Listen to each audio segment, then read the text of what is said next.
Hello and welcome to another episode of the Art and Science of DevOps Coaching, where we deep dive into the world of digital transformations, agile practices, and of course, DevOps culture.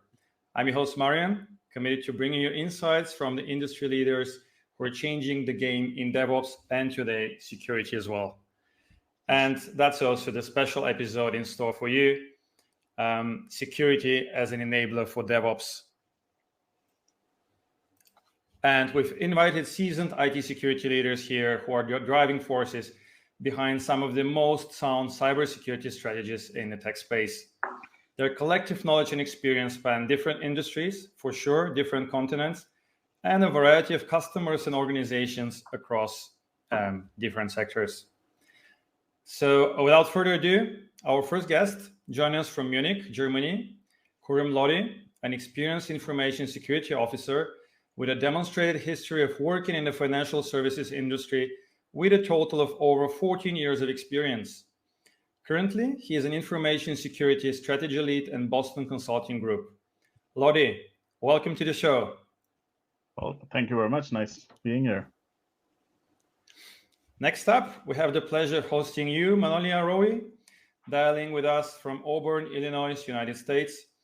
Manolia brings a wealth of experience in operational security in different critical infrastructure facilities, as well as creation of security strategies, trainings, and compliance standards. In your last positions, you were the Director of Operations, Policy and Compliance at Cognizant. Manolia, it's my pleasure to welcome you aboard. Thank you. It's a pleasure to be here. Thank you again for you two being here. It's wonderful to have such experienced guest speakers today, and I'm sure our audience is just as excited as I am to hear your insights on how security and DevOps can work better together towards, of course, achieving the organizational objectives. And now that we've introduced you, our guests, let's delve into the heart of our conversation today.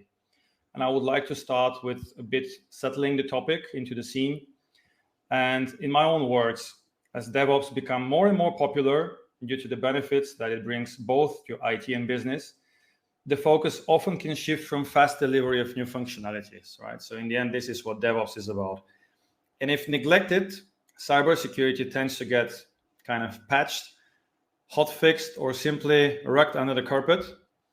Unfortunately for us, this doesn't have to be the case, and we're here to discover how security and DevOps can enable and complement each other in an excellent, efficient way. By the end of the session, we'll post a link of a short survey for you to provide feedback, and for you, I mean our listeners. Your input is incredibly valuable in shaping future events and improve the overall experience. As agilists, we strongly believe in feedback, so we encourage you to take a few moments to complete it. And before we get to the survey, let's set the stage a bit with you guys, Lodi and Manolia. Starting with you, Lodi, can you start by telling us how would you define and position information security in the light of DevOps and agile software delivery? And could you say a word about DevSecOps as well? Well, at my heart, it's always number one because that's my life. I've worked in this area for quite some time, and I always think people should think about security up front. However, I understand business needs and goals and targets and time and resources. Even then, I've seen a big shift happening. So just to clarify, in BCG, I'm more responsible to secure BCG itself for its clients. And I joined like 5 years ago. There was few clients asking these questions about security. Now, every other client is asking, are you certified for this or that? So we have MLPS in China. We have DSEX for our German automotive. We have Cyber Essentials for UK government and HIPAA in US health industry. So we are getting our clients. Money is actually driving security into the business. And in that case, DevOps is key. That's where you create your products, you create your things that you sell, you use daily, or for purpose of your clients to actually benefit in one way or another. Client first, client centricity is changed in that sense as well. Like BCG has a policy of client first, when I was starting my journey into this area in Allianz, we ourselves decided, hey, we're going to be client-centric. Who is security's clients? We're like, it's technically IT. Right. How do we make IT's business and life easy? And how we make DevOps business life and business easy? And the idea was to adopt a lot of things around the DevOps philosophies and way of working. I can go into the whole journey, but I think I'll give some time to Manolia as well to respond. Of course, we'll have plenty of time to deep dive. But first, as you say, Manolia, handing over to you with a bit more of the same question. How would you define and position information security in the light of DevOps and Agile software delivery?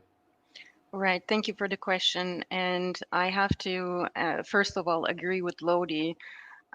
We have been in this journey for over 15 years, and I have seen the shift similar to the shift that Lodi mentioned, that we have more and more clients who are aware of um, secure development and requirements, which are also passed down by regulations and different industries. So clients are more aware of security and demanding them from the beginning of the project in the RFP phases, and have an obligation probably to regulatory bodies to prove that things that they develop were developed under secure coding standards by the regulations that are out there. And we've seen a big shift to the left and an awareness of management that including security into a DevOps process is way more beneficial and less costly than trying to force security at the end, where security then becomes a blocker and actually a financial burden. So the awareness is getting more and more towards inclusion. Inclusion in agile processes, and definitely a culture shift. Great insights, management awareness, inclusion, some keywords. Lodi, let me ask you once again about DevSecOps, how security enters the DevOps world. Could you please be specific on that? So, as I said, like I can dig into the journey of it. The main thing is security, first of all, needs to adopt the principles, the philosophy. Like Manolia was talking about agile. Like if you talk to a security person, when I started this whole thing, I went to my security team and I was like, let's be agile because the whole world and whole IT is going agile. And they looked at me like I'm crazy because we don't develop products. We don't make our products. Our products are like policy Right. standards, risk management, risk assessments. How do you integrate that into a DevOps or agile methodology? And I did a lot of research. I went to a lot of Scrum Masters, agile coaches, and whatnot. And what I understood was, and the principles. Actually, that's where I actually started more digging into. It's it's a philosophy. It's not really like you really follow 100% the rules and you follow 100% everything. It's a philosophy, the principles that you need to understand, the language you need to understand and follow and use in your daily lives. So, for instance, even when, by the way, I always joke, every company I join, they start their agile journey. So for me now, the patterns are very, very visible. So I was in Nokia, they said we will be in agile. Then I joined Allianz, they will be agile. Now I joined BCG, they are going agile. So one of the things Right. is Everyone's want to every be time, agile. yeah. So every time I went there, the language becomes a big thing. Like for instance, I noticed and I hear IT security personnel is complaining that everything now is a backlog. What is that, right? Like before, we used to just ask things and they used to happen. Now it's a backlog. Like these kind of things, security needs to adopt first of all. So that when we talked about that enabler part, right? Once you adopt that, you also change certain ways of doing business. So, for instance, I started doing sprints in my team. And now, if I tell any Scrum Master or an expert in Agile that our sprints were 2 months long, again, they would find that crazy.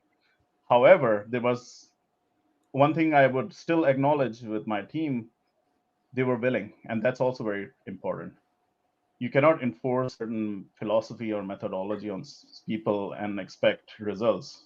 You need to convince them that it is the way, it is the right way to do things, or at least go for it. Let's try it. If it works or not, at least it's something new to learn. And when we started, it was 2 months long, and we started understanding our way of doing business much better, like how we break items, how we break processes, how we break, like as an example, a policy became, one sprint was table of contents, another sprint was straw manning it, another sprint was testing it with other people. We broke our way of business into that methodology, and once we understood it after 6 months, that was technically 3 sprints. We agreed, hey, we can do it 1 month. Now we understand this process. So it was very uh, organic, the way we did it. And then when we talk about DevSecOps back again, we were ready for DevOps because we were working that way, and we were going into that way of doing business, our way of writing, doing things. And the main thing was we are integrated. We were collaborating with them. We were meeting them up front at the same level. So All right. like I can, again, lots of examples and lots of stories. I don't want to take all the time. I told Marion when we started that, hey, I can talk about these topics for like hours, so I need to control myself as well. Very, very, very useful insights, Lodi, and I truly start enjoying this conversation. And I hope that for our audience, now we've set the stage, right? A short introduction, a bit of definition. And still, guys, maybe I forgot to mention, you can use the chat option. Feel free to interact with us. Feel free to comment what we talk about. Feel free to ask your questions, right? It should be on your right. And you can either comment or network or both, actually.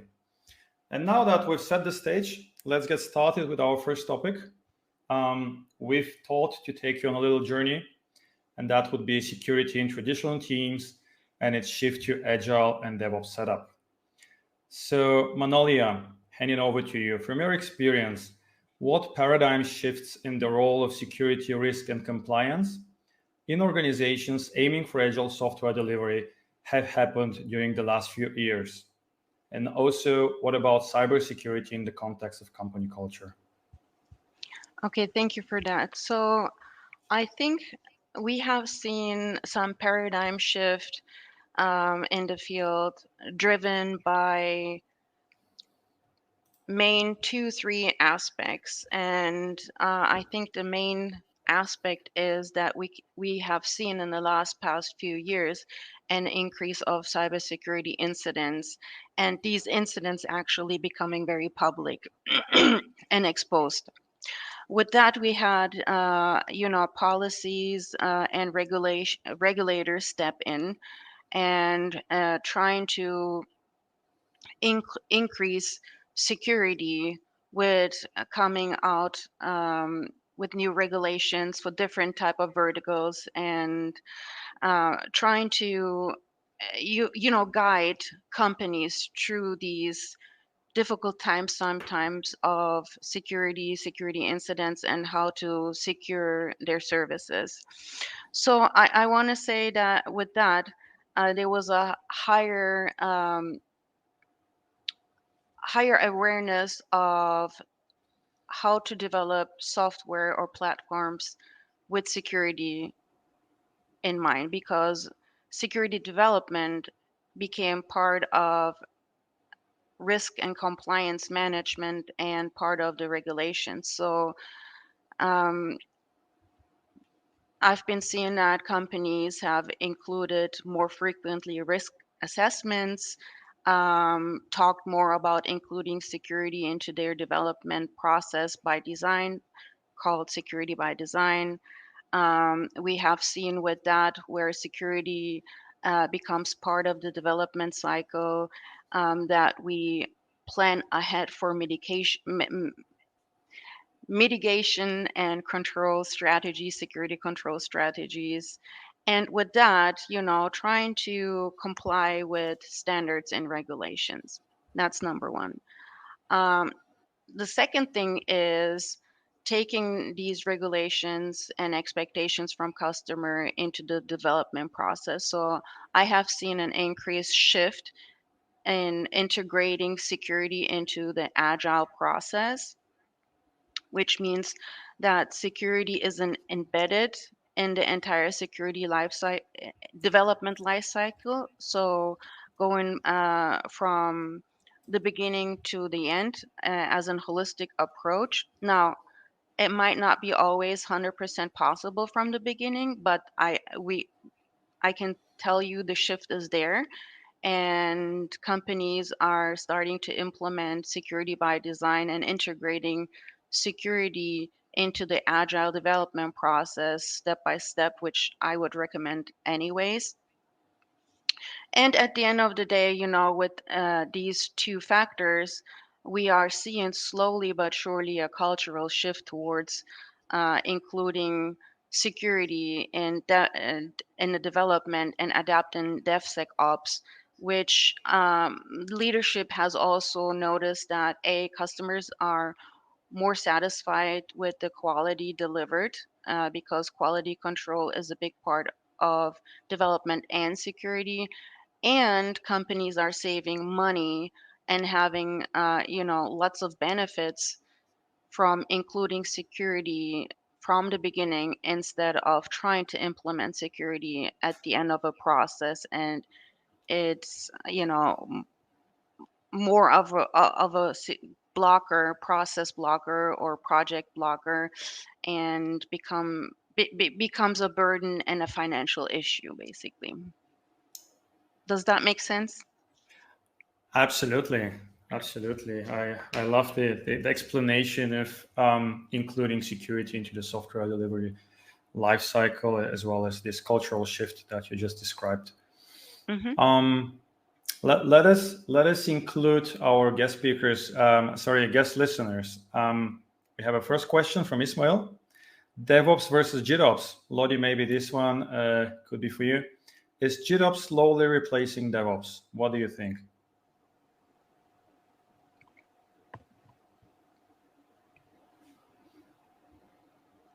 I think I think Lodi is Lodi is frozen. frozen, right?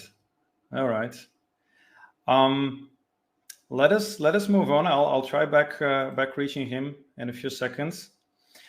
Um, moving on with you, Manolia. I would like to think now about security as an enabler for the high-performing DevOps team, right? So we've set the setup. We have this shift that you've just described, and now security is already as an enabler, or we want to have it as an enabler in a high-performing DevOps team. What would be the risk that arise from DevOps/agile software delivery when neglecting security aspects and standards? Right. Very good question. Thank you.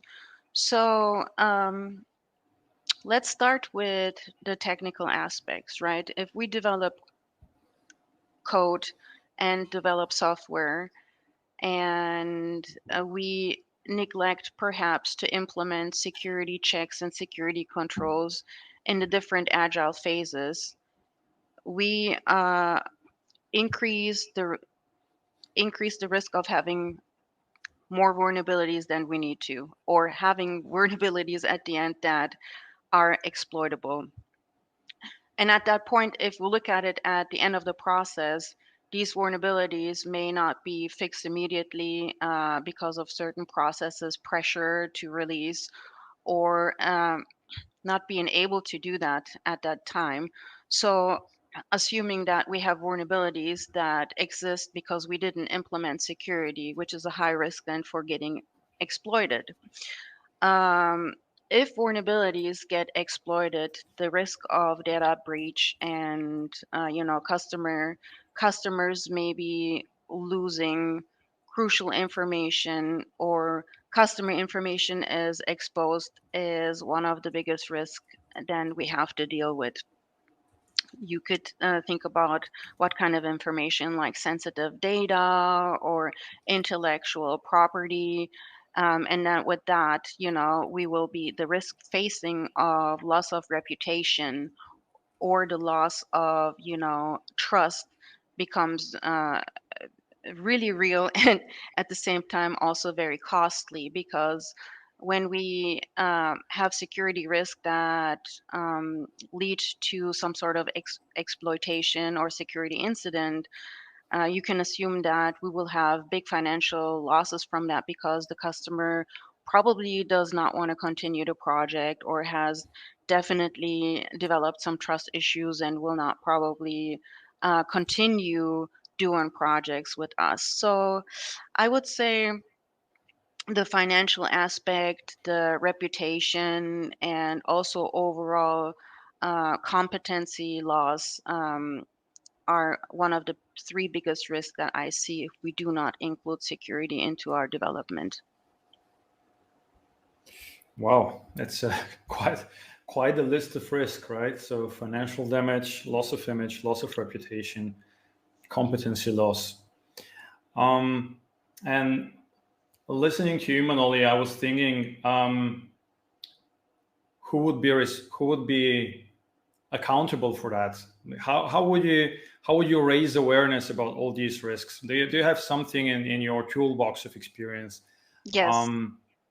What would be an approach here to make sure we don't neglect the security aspects that you've just mentioned?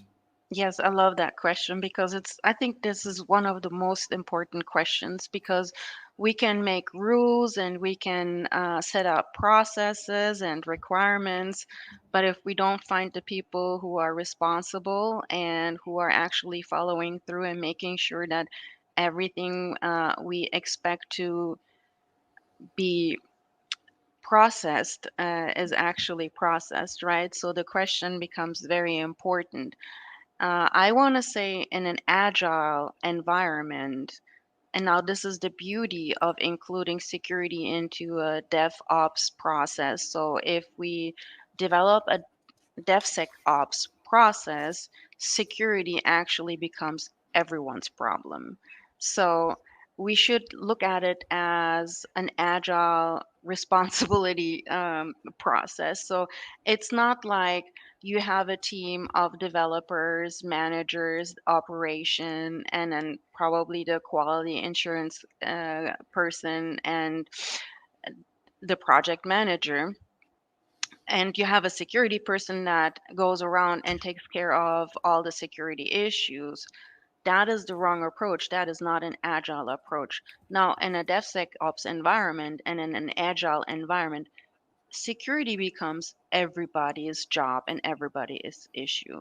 For example, if you have a developer, that developer needs to be aware that if he, let's say, checks in his code into the depository and he notices a vulnerability, he should not wait until the security person comes around and tells him to fix that. He should be like, okay, there's a vulnerability, I need to fix this, right? And the same as with the, like, example, operations guy. If the operations guy sees that some of the security processes that were set um, in place from the beginning, because they did secure by design and included it in all the phases, and this person sees that one of the security processes are not working or is left out, he needs to go ahead and fix this instead of just waiting for the security person to come around. And in this way, all the people who are, engaged in an agile DevSecOps or development process are responsible for fixing the security issues. So it's a collaboration and teamwork, and that also creates, the shift in culture. Right. I'm slightly smiling because this fits so well into the DASA DevOps principle. So what we command, right? What you were just saying, that security should be everyone's issue and responsibility. That goes directly to the principle of cross-functional autonomous team. So having all the skills, competencies, and also be bold and take risks to enable everything and also execute everything that's crucial for your product, and security being one of the most important aspects. And in fact, security is also part of the DASA DevOps competency framework. So there are 12 key areas, and security, risk, and compliance is one of them on a team level, right? And I would add here as well, what you mentioned relates to the end-to-end responsibility that DASA promotes. So we don't want to have separate functions anymore, separate departments, the famous silos, but we actually introduce the concept of cradle to the grave with the product, with what you also mentioned, right? Shift left of security, start thinking of security, maybe even before developing the product, starting with some initial alignment with some security standard guidelines, practices, and so on, right? I've just done my the DevOps fundamentals refreshment exam yesterday, so I'm fresh in theory, and I wanted to link what you just said with security with our DevOps practices here at DASA. We seem to still have a problem with Lodi. I really hope it's not a security breach. No one hacked his laptop. That would be a bad advertisement for our session today, for our episode. But if you feel comfortable, we can move on with another question with you. Sure. And now going into the team level, right? So something pragmatic, something around practices for implementing security and compliance in a DevOps environment. What would be your top 3 of best practices at instilling a security-first culture in DevOps/Agile teams? Sure. Again, very good question. Thank you for that. And let me think. So I think the first most important step here is to take a step back and look at what kind of development process do I have? Okay. So do I already have an agile methodology implemented? Do I already do DevOps? Do I have multiple releases, or do I only release once in a year? Or last question I would ask myself is, do I have any automation in place already? Now, this is important because integrating security into a DevOps process should be, in my opinion, done gradually and implemented at the right phases with the right security measures. So, for example, I'm not saying that if you have a waterfall methodology that including security will be impossible, but I will say compared to an agile methodology, it will be a little bit more different or difficult, right? So an agile methodology will enable you to include security faster. Second thing is like if I have an highly regulated environment and I have to report each change and every change to some sort of regulatory body, then you want to think about how agile do I want to be?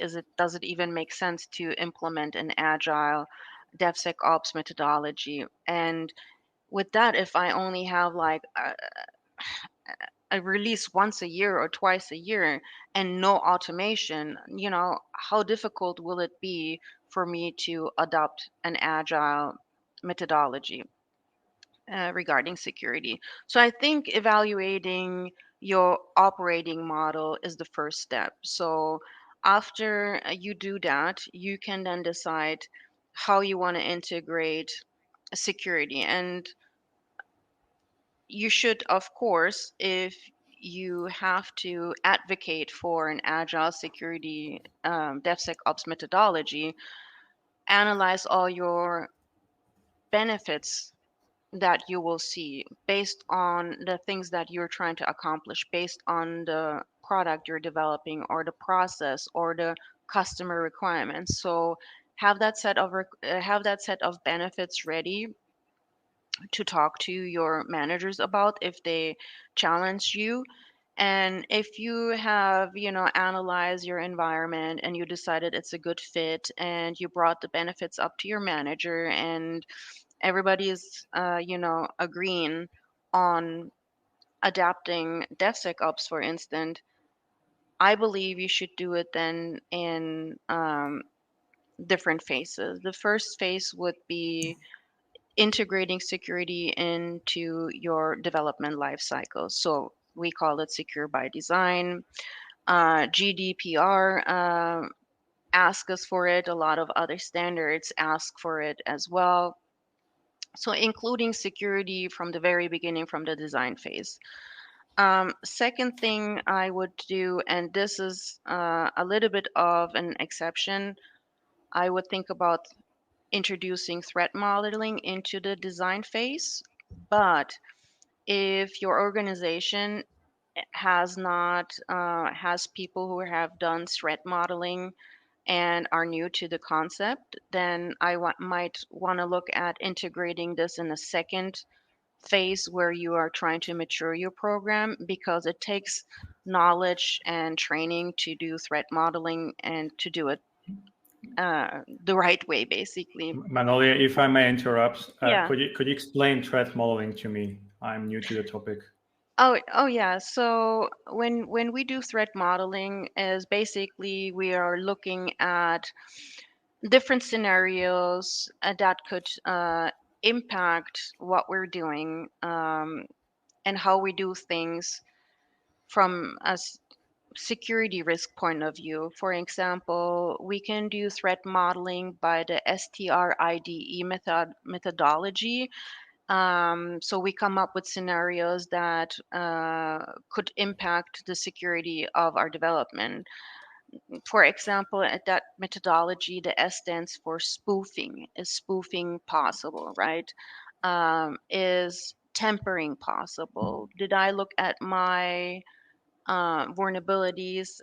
Do I have any information leaks, or could I have any information leaks if I don't do step A, B, and C, right? Um, what about denial of service? So looking at all these, and privilege escalation. So I'm looking at all these possible bad things that can happen, and I model the threat behind those, threats basically, and come up with security controls. So just to explain it Right. in a generic Thank you. way. Yeah. Understood. Yeah. Would you like me to finish the process that I think would? Please do Yeah, so. yeah. I was Um, following you on that. yeah, and I just want to circle back on integrating security by design, which it's very important to mention that we do this before we start writing the code. That's one of the main things, right? So we do a security architecture, and if we have the capabilities, do the threat modeling. And I would implement simple steps first. For example, if I have developers submitting code into the depository every night or every other night, let's say, we should implement a secure code review while the code is still in the repository and check for vulnerabilities, right? And that's a simple thing we can do. And if we want to escalate that into a more mature model, we can then also say, um, we do the SAS, the static code analysis, but then we also include vulnerability management scans and include the entire, SAS and DAS at the end into our testing phase. Right. and finish up with developing a maturity level. And I will talk about the maturity levels maybe a little bit later. I see that Lodi joined, so I will give him some chance to answer some of his questions. Thank you, Manolia. If I answered your questions. Lodi, are you back with us? Yes, I'm back. Please tell me hackers didn't attack your laptop in a security webinar just for the sake of it. I was actually thinking, like, is it like I tried to message on LinkedIn saying like it's like Murphy's Law or something. You get 1 GB internet in Germany, and then the Wi-Fi is down. Right. And then I was just joking with this is. So I get all the internet and everything, and you end up using your mobile phone and mobile data on it. Well, don't worry about us. I had an expert in managing risks aboard, even life risks. So we did just fine. But if you feel well to continue, I would like to get back to you. Is that okay for you? Good. All right. And now we move to the second subtopic, also looking at the time, and we're talking how security can be an enabler for the high-performing DevOps/Agile teams. And Manoli explained quite a bit around the risks if we neglect security and compliance. She gave us good insights into some very specific and pragmatic security practices. So now my question to you, Lodi, is, can you share your experience on DevOps and secure software delivery? What are the traps to avoid when aiming for highly secure software in production? So I think I will just, again, as I was telling the journey stories, and on that front, if you want security and like you have a high performing DevOps team, it cannot work with a high performing security team, right? And how do you make a high-performing security team is, so some of the things that I did, which was extremely successful in my experience, and I always have been, is security needs to become more proactive. So one of the things, at the time when I created, I used to call it agile risk management process or agile risk approach. The idea was that we take too long when we do assessments. That's sort of if you touch on traps point, and we end up giving the same recommendations every time. If you're a developer, you must have heard access management, encryption, backup, recovery. It's the same package that you always get pretty much. The thing is about fine-tuning it. Like when cloud came out, we talked about cameras, and now AI is coming out. We're talking about ethical AI and responsible AI. And then I talked to a lot of experts on AI front, and they also said, yeah, it's access management, it's encryption. Its controls have not changed in the last couple of decades. So what I did was, in order to enable security and agile teams, was I sat down with my global risk functions, and I said, let's understand what are the business risks, map them to technical threats, and continue with the same controls. So if you need to talk business and threats and security and risk management, it's a very consistent and automated process from our front. And you have reasons why you need those controls implemented. At the end of the day, nobody is, at least if you're not in purely IT development function, like IT development in the sense of your products are not purely IT, like your Google or your AWS, Amazon or Netflix or whatever, you're not aiming for state of the art. So a lot of times it's basic hygiene. Security is always trying to get you to the basic hygiene of things. So in that case, we just said, all right, we did the risk management, we did a holistic thing. You just need to implement these controls. And those controls were listed down in actual actionable items.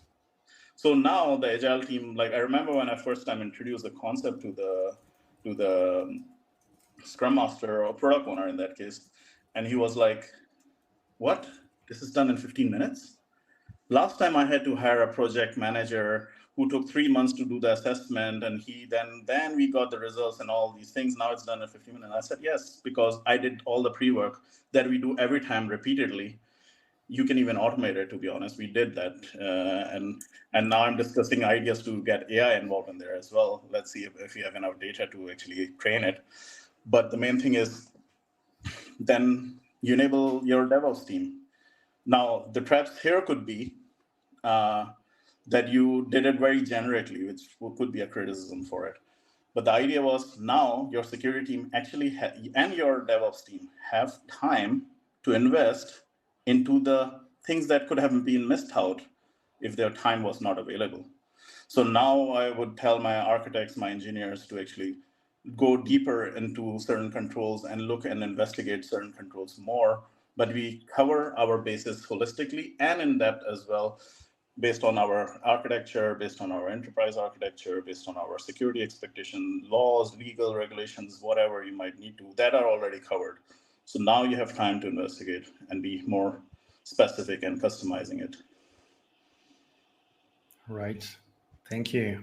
And I really like that you touched another does a DevOps principle automate everything you can, right? I'd like to highlight that the DevOps principle we want to live are also quite common sense and quite applicable for security with DevOps as well. And back to you, Manolia. Let's talk now a bit more about measuring the maturity, right? You've mentioned some maturity levels. Could you please elaborate on that? Sure. So maybe I should highlight that maturity levels or maturity models, I'm sorry, are very, very important to the cultural changes that we set in the beginning are so important, right? So kind of circling back, how do we change the culture and how do we continuously and repetitively include security into a development process? And I believe one of the things that really, really support this idea is the maturity model. So it is important to see what kind of progress we are making with the new controls and processes we implement into our development process, the new security, controls, and measure these. These are not just only important for compliance reasons, but also to see how are we maturing? How is this working? Okay, are we reactive? Are we proactive in our processes? Do we see any measurable results? Measurable results as far as, let's say, um, in January we caught, 5 vulnerabilities in the 5 different stages of release, and then in August we increased that number 2 times, 3 times, or whatever, because we keep improving our security processes. And is the maturity model, and the things that we are doing continuously exercised? So, how is the culture changing? What about the skills? Am I training my, team on security? Am I changing the awareness because I'm increasing also the skill levels of my development team? How good is the outcome of my program? I need to measure that, right? So is my program outcome positive impact because we're implementing security and we're implementing it maybe the right way, increasing, or do I need to look at other aspects to actually improve the outcome?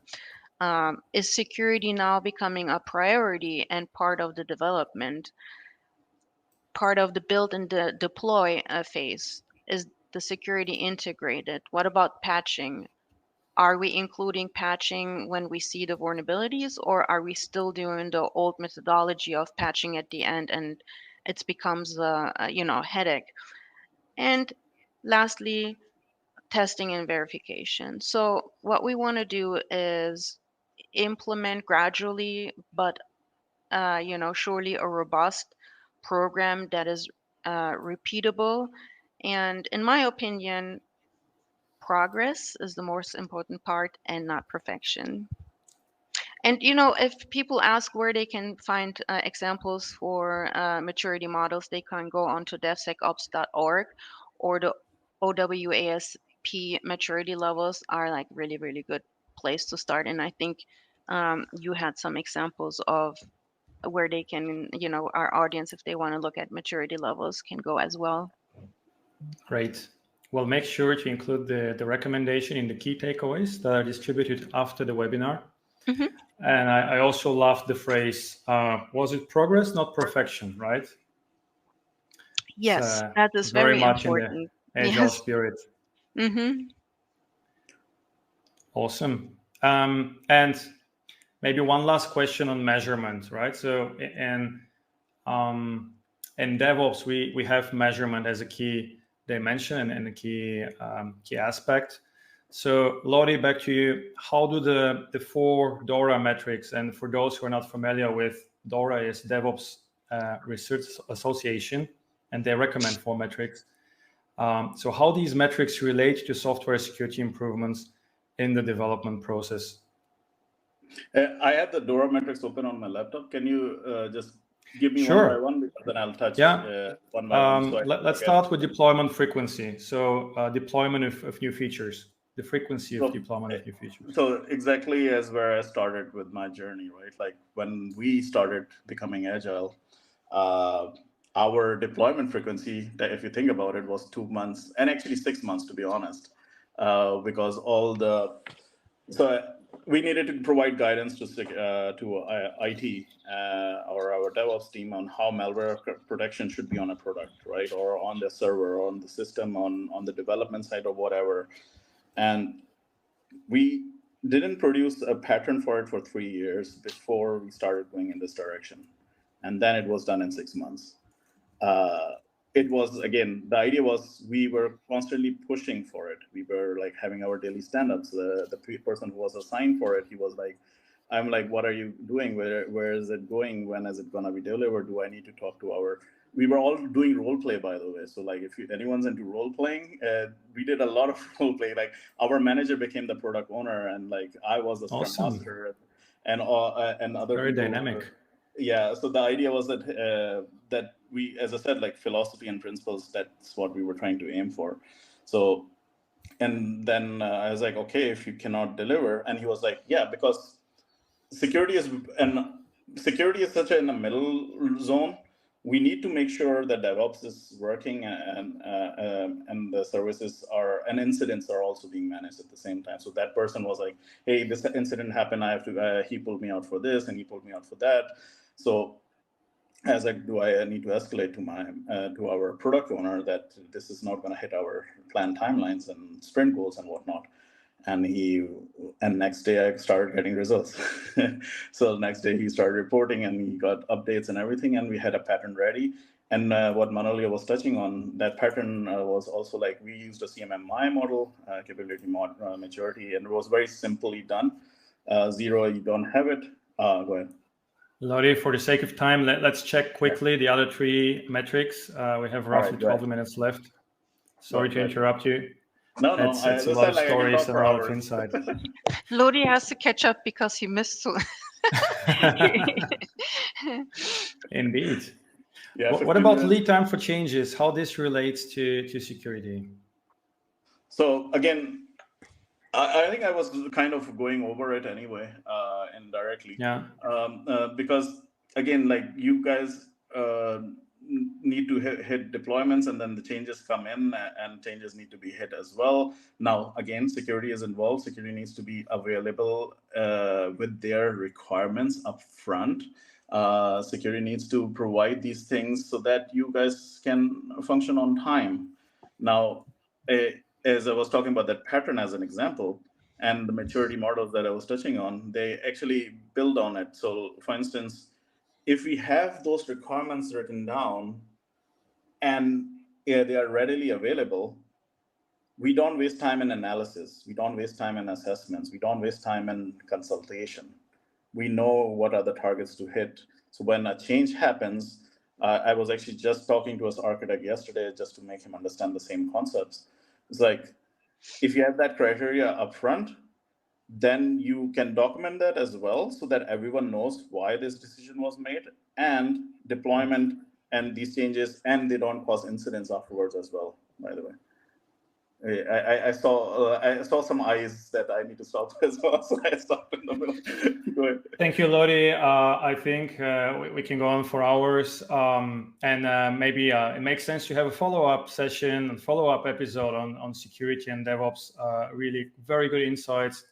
And that's been quite a journey we've been on today. We discussed best practices, risks, traps to avoid, and all that backed up by your personal stories and experience.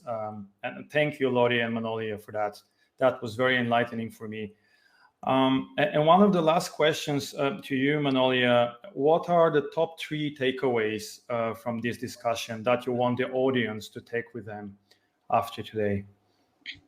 I think the last sentence I stopped and you liked so much resonates probably with the overall takeaway is if you have ambitions and you have requirements to include security into your development process, please, don't look at it from a point of view where you have to instantly and then immediately be totally perfect and have all your processes set and everything is working and it just, dandy. So keep in mind that it takes process. And the process takes time and adaptation of new, processes. And maybe you have to buy tools and you have to train your people and you have to really work on developing a team spirit where everybody is working together and security is everybody's problem or everybody's business. So I would say focus on the progress, make a plan how to increase your maturity levels, and stay away from trying to be perfect. Right. Love it. Progress, plan, stay away from trying to be perfect. Lodi, same question. What are your top 3 key takeaways for our audience? So security can be, so for everyone, like if you're in security, then go to your DevOps team, and if you're DevOps, go to your security team, collaborate, work Talk together, with each other, right? understand each other better, because as I said, when I started these journeys, I understood the problems on the other side, and then I could make them understand our problems and our expectations, and like why clients, it's not even me anymore asking for these things, it's or me who's just studied a standard and was thinking like this is the best way and only way to do it. It's clients asking for it, so it's a business driver now. So like, and as I said, like when you start doing that, and security, if you're a security person, try to become more proactive in that sense. Like as I was talking, like write down your requirements up front, like, and you can even tier them into a maturity model, so that, as I said, one day you can even automate it, and it becomes very easy. This is all around customer centricity. Like everyone is driven by resources, time, delivery, models, and all these things. If you make it faster for the DevOps team, they would be willing to listen to you much better, much earlier than they usually do. Usually it's always, oh man, I have to talk to security now, they're going to tell me no, right? That's Right. I started my audience journey as like, if you come to talk to me, the answer is no, right? And now it became yes and, which is a comedy improv idea that like you never say no, you always yes and continue. Yes, you can deploy this, and you need to implement these controls. So that was the idea always going forward. And yeah, one most important thing is change doesn't happen within a day. That was my key learning during this experience. You need, first of all, a population of willing people should be willing Yeah. to do it, and then you go step by step. Don't aim for maturity 5 or the highest maturity possible very early on. Take steps towards it. 1% better a month, a quarter, is better than aim for the 5 or 100% and not achieving anything.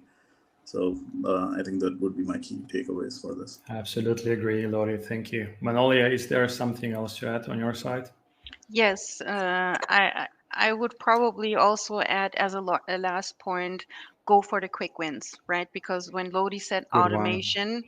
automation, I immediately thought about leveraging the processes you already have. If you have already automation in your overall process, include security into that automation process and automate some of the security controls that are needed. And so you can have really fast, quick wins, So automation, including it in the existing automation processes and going for quick wins is one last point I would add. Yeah, BCG has this term for it, by crawl, by walk, by rocket. So the quick wins would be by rocket always. Yeah. Love it. So not simply quick wins as a buzz, but Manoli actually explained what kind of quick wins were, right? I heard process, automation, and consider security. Mm-hmm. Good. Guys, I really enjoyed, but we have just 5 minutes left. So wrapping up, Manoli, staying with you. After this session, would you like to be contacted by our guest? And if yes, what is the preferred media they should reach out? Yes, I'm open for any questions or any follow-up discussions. You can find me on LinkedIn under Manolia Rowe. It's very, very easy. I don't have a stage name, so very easy to find. Or you can write me an email, manoliarowe@gmail.com.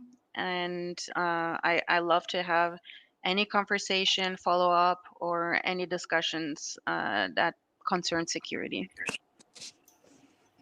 Thank you very much, Manolia. So LinkedIn, email. Lodi, same one for you. Would you like to be contacted by our guests? What is your preferred media? Yeah, so I would prefer LinkedIn more. Email, I get too much. It can get lost in that read. Like if I give you my corporate one, it might get spam controlled or something. So LinkedIn is easy. It's more cleaner for me. So yes, you can contact me. Khurram is my first name. I go by Lodi. Since I came to Germany, nobody could say my first name. So Khurram Lodi is my full name. And if you look for email, it would be my first name dot last name at whatever.com. So Gmail, Outlook, whatever it is. BCG, yeah. Thank you very much, guys. Thanks to our listeners who sent in their questions. Really appreciate it. Lodi, Manoli, and myself will share additional key takeaways document, probably coming next week, that provides summary of today's conversation and also answers the question that we couldn't answer during this episode. Keep an eye out for that. Sorry. We really hope you find this episode of the Art and Science of DevOps Coaching valuable, inspiring. Remember, whether you're a seasoned expert or just a beginner in the DevOps space, there's always a room to grow, learn with us. And if you enjoyed today's episode, don't forget to join us on September 21st for effective coaching practices based on DASA DevOps fundamentals, right? We're going to deep dive into the new updated training by DASA. On behalf of our guests, Lodi and Manolia, and our team here at the Art and Science of DevOps Coaching, thank you all for joining us. We really look forward to continuing our journey into the world of DevOps with you in our next episode.